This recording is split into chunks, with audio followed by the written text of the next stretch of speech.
তো এভরিওয়ান, আজকের দিনটার জন্য আমরা প্রত্যেকেই অপেক্ষা করেছিলাম যে 2025 এর ডিসেম্বর মাসে রেড কার্ড হবে কিনা। যদিও ফাইনালি রেড কার্ড হবে বলে ঘোষণা হয়েছে আজকের দিনটা। তো রেড কার্ড ঘোষণা হলেই যে রেড কার্ড হবে এমনটা কিন্তু নয়। তার কারণ হয়েছে আমরা বহুবার দেখেছিলাম রেড কার্ডের দিন রেড কার্ড না হয়ে রেড কার্ড পজ করা হয়েছিল। তার কারণ ফেড সবসময় ডেটার দিকে তাকিয়ে থাকে। ডেটা যদি ঠিকঠাক মনে হয় ফেডের কাছে, তাহলে সেই অনুযায়ী কিন্তু ফেড এই ডিসিশনটা নেয়।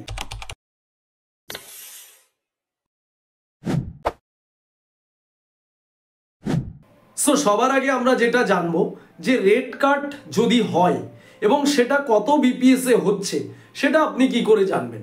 সেটা জানার জন্য আপনাকে যেটা করতে হবে, ভিডিও ডেসক্রিপশানে আমাদের টেলিগ্রাম চ্যানেলের অফিসিয়াল লিঙ্ক রয়েছে, জয়েন হয়ে যাবেন।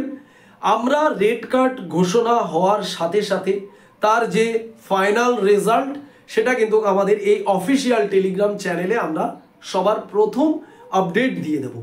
সো এবারে আমরা একটু রেড কার্ডটা নিয়ে আলোচনা করি। তার কারণ হয়েছে আজকের রেড কার্ডটা আমাদের জন্য অনেক অনেক ইম্পর্টেন্ট একটা বিষয়। তার কারণ হয়েছে বিগত দুটো রেড কার্ড হয়ে গেছে 25 বিপিএস করে। সেই রেড কার্ডগুলোতে কিন্তু আমরা সেই রকম কোনো মার্কেটে এফেক্ট পড়তে দেখিনি।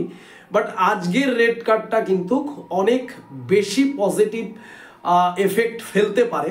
তার কারণ হচ্ছে মার্কেট এমন একটা লেভেলে দাঁড়িয়ে রয়েছে, এই রেড কার্ডটার জন্য মানুষ ওয়েট করছে যে কি হতে পারে। এই রেড কার্ডটার উপরেই কিন্তু ক্রিপ্টো মার্কেটের কামব্যাক বা আবার ক্রিপ্টো মার্কেটের বিটকয়েনকে ঘুরে দাঁড়ানো বা অলসের র্যালি অনেকটাই এর উপরে নির্ভর করছে।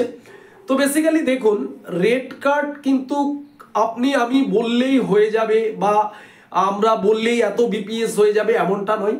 ফেড সবসময় কিন্তু মুদ্রাস্ফীতি যে ইন্টারেস্ট রেট সেটার দিকেই কিন্তু ইনফ্লেশন স্ট্রাকচারের দিকেই ফলো করে কিন্তু রেড কার্ড করে। জেরোম পাওয়েল আজ পর্যন্ত কারো কোনো কথা শোনেনি, সে সিস্টেমকেই ফলো করে এসছে, সিস্টেমকেই মেনে এসছে। তার কারণ ডোনাল্ড ট্রাম্প অনেক তার ওপরে প্রেশার ক্রিয়েট করেছে, তাকে অনেক মন্দ কথা বলেছে, তাকে তার জায়গা থেকে সরিয়ে দেওয়ার পর্যন্ত চেষ্টা করেছে, কিন্তু জেরোম পাওয়েল কিন্তু ভাঙেননি। মানে তার জায়গায় তিনি স্ট্রিক্টলি দাঁড়িয়ে রয়েছেন। এই মুহূর্তে ইন্টারেস্ট রেট ইনফ্লেশন প্রায় 3%-এর কাছে দাঁড়িয়ে রয়েছে। এটাকে 2%-এর কাছাকাছি আনার চেষ্টা করা হচ্ছে এবং বেকারত্ব সেটাও কিন্তু কিছুটা ধীরে ধীরে বাড়ছে। এই সব দিকেই কিন্তু পাওয়েল নজর রাখছেন, রেখেই কিন্তু রেড কার্ড ঘোষণা করবেন।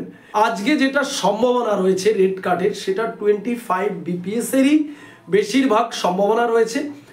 50 বিপিএস-এর সম্ভাবনা অনেক কম রয়েছে।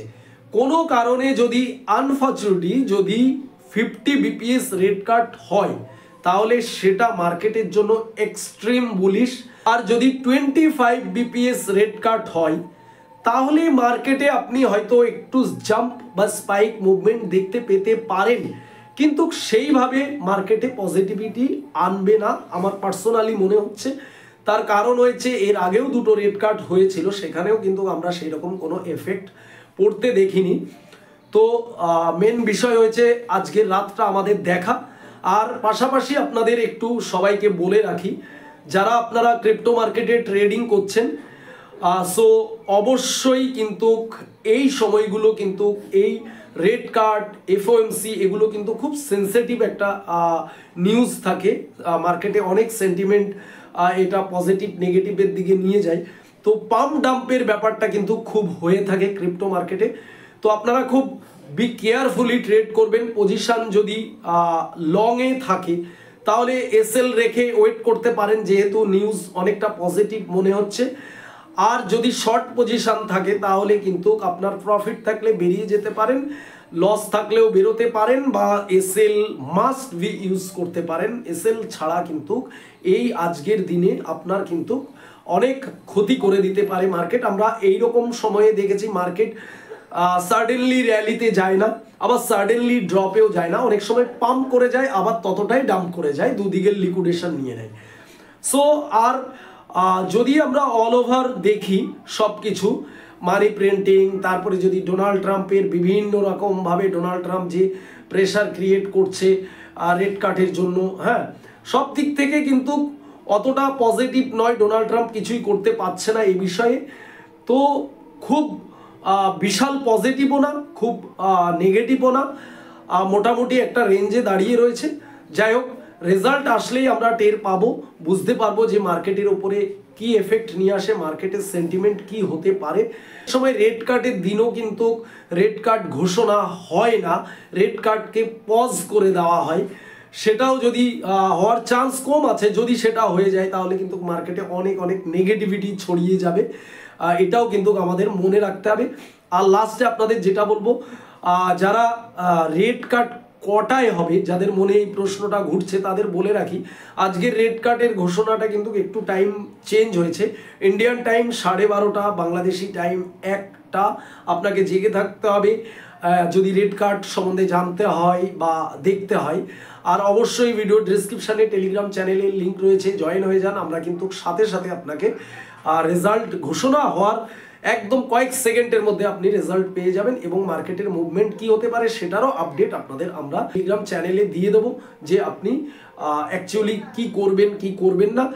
সো ভিডিওটা যদি আপনার কাছে এতটুকু ইনফরমেটিভ মনে হয় তাহলে অতি অবশ্যই ভিডিওতে একটি লাইক করবেন, চ্যানেলে নতুন হলে অবশ্যই চ্যানেলটিকে সাবস্ক্রাইব করে রাখবেন, পাশের বেল আইকন প্রেস করে রাখতে ভুলবেন না। সো দেখা হবে নেক্সট ভিডিওতে, সবাই ভালো থাকবেন।